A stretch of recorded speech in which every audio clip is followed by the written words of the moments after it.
สบายดีพ่อแม่พี่น้องปู่ย่าตานายทั่วประเทศลาวที่กำลังรับฟังอยู่ในขณะนี้ขอต้อนรับเข้าสู่รายการสุขกายสบายใจกับน้ำมังคุดสกัดเข้มข้นตาพนาลินขอรับสบายดีเจ้าพี่น้องกลับมาพบกันอีกแล้วกับน้องมะลิและไอบุญเกิดรายการที่จะนำพาสุขภาพที่ดีพร้อมกับความสุขใจมามอบให้พี่น้องหอดหน้าเฮือเลยเจ้าแม้แล้วน้องมะลิอากาศเปลี่ยนแปลงเรื่อยๆเดี๋ยวร้อนเดี๋ยวฝนตกหลายคนคงรู้สึกเมื่อยเนื้อเมื่อยโตปวดแข้งปวดขาหางกายมันบ่สดชื่นคือเก่าเนาะแม่นแท้ไอบุญเกิดมะลิก็เป็นคือกันเจ้าบางเทื่อนอนก็บ่ค่อยหลับตื่นมากะเพลียๆคือคนบ่มีแฮงแต่มื้อนี้พวกเฮา2คนมีของดีมาฝากหับฮ้องว่าฟังแล้วต้องอยากลองแน่นอนเจ้าและบ่แม่นแต่ของดีเพื่อสุขภาพกายได้ขอรับยังมีนิทานพื้นบ้านม่วนๆมาเล่าสู่กันฟังเพื่อความสบายใจอีกด้วยอย่าฟ้าวเปลี่ยนซ่องไปไสเด้อสุขกายสบายใจกับน้ำมังคุดสกัดเข้มข้นผสมสมุนไพร24ชนิดทิพย์มงคล55กาพานาลิน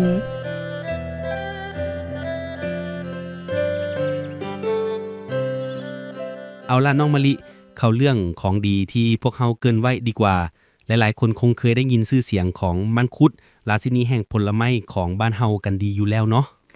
ดีเลยเจ้าไอ้บุญเกิดมังคุดนี้ทั้งหวานแซ่บทั้งมีประโยชน์แต่สิให้ไปซอกมากินทุกมื้อกะคงลำบากแต่มื้อนี้พวกเฮามีสิ่งที่ง่ายกว่านั้นมาแนะนำเจ้านั่นก็คือน้ำมังคุดสกัดเข้มข้นผสมน้ำหมักไหม้และพร้อมกับสมุนไพรอีก24อย่างโอ้โหแค่สื่อก็เป็นมงคลแล้วทิพย์มงคล555สุดยอดอีหลีขอรับท่านผู้ฟังที่สำคัญคือในขวดนี้บ่ได้มีแต่เพียงน้ำมังคุดอย่างเดียวเด้อขอรับแต่มีส่วนผสมของสุดยอดสมุนไพรและหมักไหม้ไว้อย่างครบถ้วนส่วนผสมหลักเลยนะเจ้าคือนำมังคุดสกัดเข้มข้นถึง 80% คัดเอาแต่หมักมังคุดคุณภาพดีที่สุดมาสกัดเอาแต่ประโยชน์เน้นๆเลยเจ้าอย่างบ่หมดขอรับยังมีส่วนผสมของน้ำหมักไหม้รวมอีก 10% มีทั้งน้ำหมักม่อนหรือลูกมอนที่ซอยบำรุงสายตาน้ำหมักเมาราชาแห่งผลไม้พื้นบ้านที่ซอยบำรุงเลือดและน้ำหมักฟักเข่าที่มีสารต้านอนุมูลอิสระสูงหลายเลยขอรับและที่พิเศษสุดๆเลยคือนำสมุนไพรรวมอีก 10% รวมสมุนไพรสั้นยอดไว้ถึง17ชนิดบ่ว่าจะเป็นหมากคำป้อมโกจิเบอร์รี่เห็ดหลินจื้อดอกกระเจี๊ยบแดงกระชายขิงขิมิ้นเครือเขาฮ้อและอื่นๆอีกลวงหลายเลยรวมทั้งหมดในขวดเดียวถึง24อย่างโอ้โหน้องมะลิแค่ฟังซื้อสมุนไพรแต่ละอย่างกะฮู้เลยว่ามีแต่ของดีๆที่ปู่ย่าตานายเฮาใส่ดูแลสุขภาพกันมาแต่บูหานดื่มขวดเดียวได้คุณประโยชน์ครบถ้วนอีหลีเด้อว้าวมาขนาดนี้แล้วพ่อแม่พี่น้องคงอยากจะลองกันแล้วแม่นบ่เจ้ามื้อนี้พวกเฮามีโปรโมชั่นพิเศษสุดๆมาฝากเฉพาะแฟนๆรายการของพวกเฮาเท่านั้นจัดไปเลยน้องมะลิสำหรับน้ำมังคุดทิพย์มงคล555ตาพนาลินปกติ1ขวดราคา 252,000 กีบแต่มื้อนี้พวกเฮามีโปรโมชั่นสุดคุ้มซื้อ3ขวดในราคาเพียง 700,000 กีบเท่านั้นเจ้าประหยัดไปกว่า 5-6,000 กีบเลยนะเจ้าซื้อไปฝากคนที่ท่านฮักทั้งพ่อทั้งแม่ปู่ย่าตานายหรือจะซื้อไว้ดื่มเองเพื่อดูแลสุขภาพเกาะคุ้มแสนคุ้มเลยเจ้าและที่สำคัญที่สุดพวกเฮาส่งให้ฟรีส่งฟรีทั่วประเทศลาวบ่ว่าพี่น้องจะอยู่แขวงใดเมืองใดขอเพียงแต่โทรมาสั่งพวกเฮาพร้อมส่งตรงฮอดหน้าเฮือนทานทันทีย้ำอีกเทื่อนะเจ้าโปรโมชั่น3ขวด 700,000 กีบพร้อมบริการส่งฟรีทั่วประเทศลาวโอกาสดีๆแบบนี้บ่ได้มีมาเรื่อยๆเด้อเจ้าท่านผู้ใดสนใจโทรเข้ามาสั่งได้ที่เบอร์020 999 5983ทวนซ่า020 999 5983หรือจะแอดมาทาง WhatsApp ก็ได้เจ้าที่เบอร์020 935 32189ทวนเด้อ020 935 32189หรือเข้าไปเบิ่งข้อมูลเพิ่มเติมได้ที่เพจ Facebook Fanpage พิมพ์ว่าน้ำมังคุดทิพย์มงคล555ตาพนาลินขอรับพักฟังเพลงมวนๆกันก่อนจักเพลงแล้วเดี๋ยวกลับมาไอบุญเกิดจะเล่านิทานพื้นบ้านให้ฟังเจ้า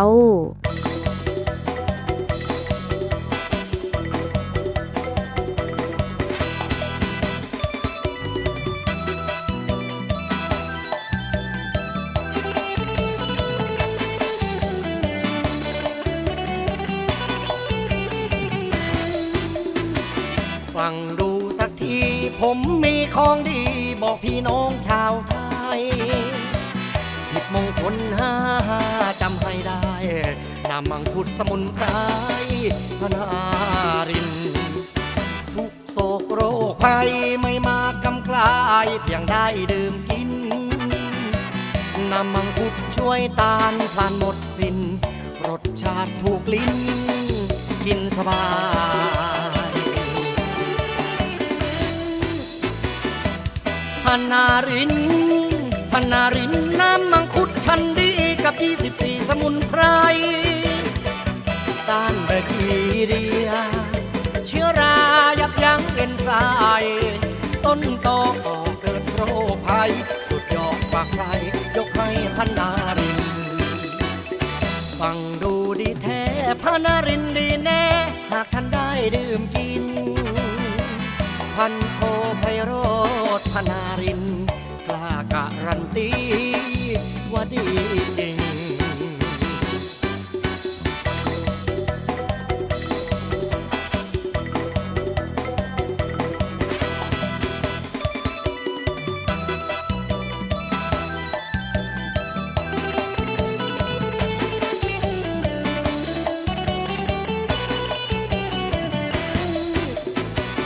ฟังดูสักทีผมมีของดีบอกพี่น้องชาวไทยทิพย์มงคลจำให้ได้น้ำมังคุดสมุนไพรพนารินทุกโศกโรคภัยไม่มากำกลายเพียงได้ดื่มกิน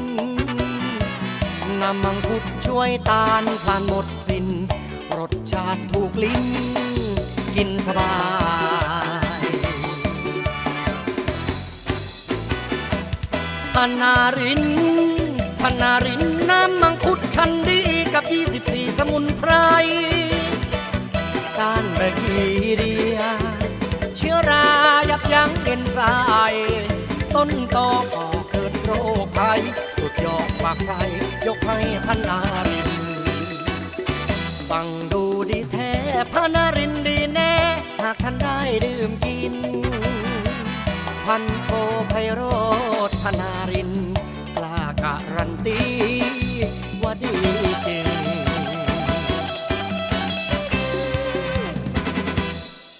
เอาละขอฮับกลับมาแล้วหลังจากฟังเพลงมวนๆกันไปตอนนี้ก็ได้เวลาพักผ่อนสมองมาฟังนิทานพื้นบ้านที่พวกเขาคุ้นเคยกันดีเรื่องราวของเสียงเมี่ยงทรายภูมีปัญญาสลาดลักแหลมมาเลยจ้าไว้บุญเกิดน้องมะลิกับพี่น้องทางบ้านถาฟังอยู่กาละครั้งหนึ่งโดนนานมาแล้วพญามีรับสั่งให้เสียงเมี่ยงไปซอกหางัวเถิกที่ออกลูกได้มาถวายหากชอกบ่ได้จะถือลงโทษเสียงเมี่ยงก็รับคำแล้วกับเมื่อบ้านไปคิดหาอุบายโหแค่เริ่มต้นก็ยากแล้วงัวเถิกอยู่ไสสิออกลูกได้กันละอ้ายนั่นล่ะติน้องมะลิพอฮอดกำหนดเสียงเมี่ยงกะยังบ่ไปเข้าเฝ้าพญาโกรธหลายจึงให้ทหารไปตามโตพอทหารมาฮอดเฮือนก็เห็นเสียงเมี่ยงนั่งหน้าเศร้าอยู่ทหารถามว่าเป็นหยังจึงบ่ไปเข้าเฝ้าเสียงเมี่ยงบอกว่าข่อยไปบ่ได้หรอกท่านทหารพอดีพ่อของข่อยเพิ่นเจ็บท้องสิออกลูกข่อยต้องเบิ่งแยงเพิ่นมีอยู่ใส่กันละผู้ชายสิออกลูกได้เสียงเมี่ยงนี่สร้างคิดอีหลีทหารได้ฟังกะโมโหบอกว่าเจ้าสิบ้าวะเสียงเมี่ยงผู้ชายอยู่ไสสิออกลูกได้เสียงเมี่ยงได้ทีจึงสวนกลับไปทันทีว่านั่นล่ะติขอรับท่านทหารขนาดผู้ชายยังออกลูกบ่ได้แล้วงัวถึกมันสิไปออกลูกได้จังใดขอรับอ๋อเข้าใจแล้วเป็นอุบายของเสียงเมี่ยงนี่เองแล้วทหารเฮ็ดแนวใดต่อเจ้าทหารได้ฟังกะอึ้งไปเลยติฟ้าวกลับไปกับทูลพญาตามที่เสียงเมี่ยงเว้าทุกคำพญาได้ฟังดังนั้นถึงว่าจะคัดใจที่ถึกเสียงเมี่ยงหยอกเอาแต่ก็อดชื่นชมในสติปัญญาของเสียงเมี่ยงบ่ได้จึงยกเลิกคำสั่งนั้นไปนิทานเรื่องนี้ก็สอนให้ฮู้ว่าปัญญานั้นสามารถเอาชนะอุปสรรคที่เบิ่งคือจะเป็นไปบ่ได้นั้นให้ผ่านพาไปได้ด้วยดีนั่นเองเป็นนิทานที่ให้ข้อคิดดีหลายๆเลยเจ้าไอ้บุญเกิดคือกับการดูแลสุขภาพของเฮานี่แหละบางเทื่อเฮาคิดว่าเป็นเรื่องยากแต่ถ้าเฮามีปัญญาฮู้จักเลือกของดีๆมีประโยชน์มาดูแลร่างกายเรื่องสุขภาพที่ว่ายากก็จะกลายเป็นเรื่องง่ายไปเลยเจ้าแม่นแล้วน้องมะลิ คือกับน้ำมังคุดทิพย์มังคุด555ตาพนาลินนี่แหละขอรับคือปัญญาของคนบูฮานที่คัดสรรแต่สุดยอดสมุนไพรและหมักไม้มารวมไว้ในขวดเดียว เพื่อให้เฮาดูแลสุขภาพได้ง่ายๆบ่ต้องไปต้มไปซอกให้ยุ่งยาก ดื่มง่าย ได้ประโยชน์เต็มๆเจ้าช่วยให้ร่างกายสดชื่นมีแฮงนอนหลับสบายขึ้น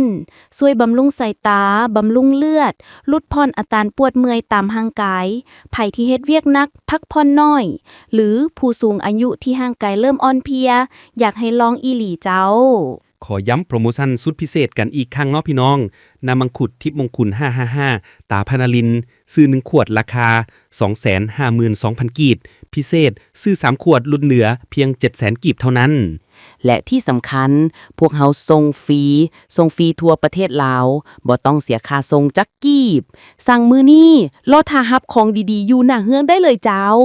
อย่าท่าให้ห่างกายส่งสัญญาณว่าบ่ไหวเด้อขอรับดูแลสุขภาพตั้งแต่มื้อนี้คือการลงทุนที่คุ้มค่าที่สุดโทรมาเลยสายด่วนสุขภาพดีที่เบอร์ 020-999-5983 ถวนซ่าๆ 020-999-5983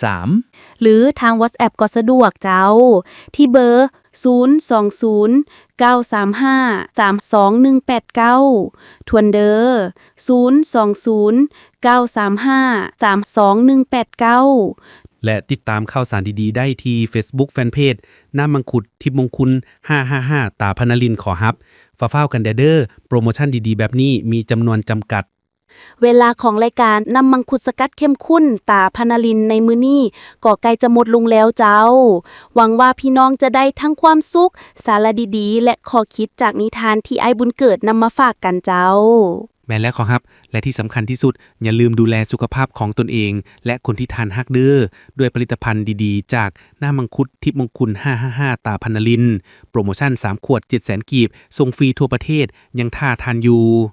มื้อนี้ไอบุญเกิดและน้องมะลิต้องขอลาไปก่อน กลับมาพบกันใหม่ในอาทิตย์หน้า เวลาเดิม ที่สถานีแห่งนี้เจ้า สำหรับมื้อนี้ขอให้พี่น้องทุกท่านมีสุขภาพร่างกายที่แข็งแรงมีความสุขกันทั่วหน้าเลย สบายดีเจ้า